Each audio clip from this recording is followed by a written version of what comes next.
জীবনের 10টি বছর ফ্যামিলি করে কাটিয়ে দিলাম, বিনিময়ে কিছুই পেলাম না। না পেলাম শান্তি, না পেলাম সুখ, শুধু লাঞ্ছনা আর গঞ্জনা, আলাদুল, এটা ওইটা সেটা, শালার জীবনের মানেটা ভুলে গেছিলাম। আর এখন 4টি বছর খুব আরামে কাটছে, ফ্যামিলি কোনো টেনশন নাই, আল্লি বাল্লি ফ্যামিলি।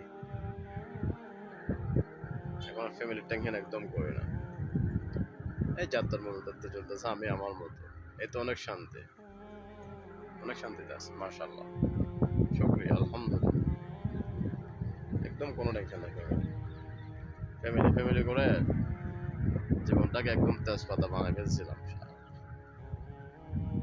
এখন আর কারোর তরকারি তেজপাতা হইতে চায় না, ধন্যবাদ হইতে চায় না।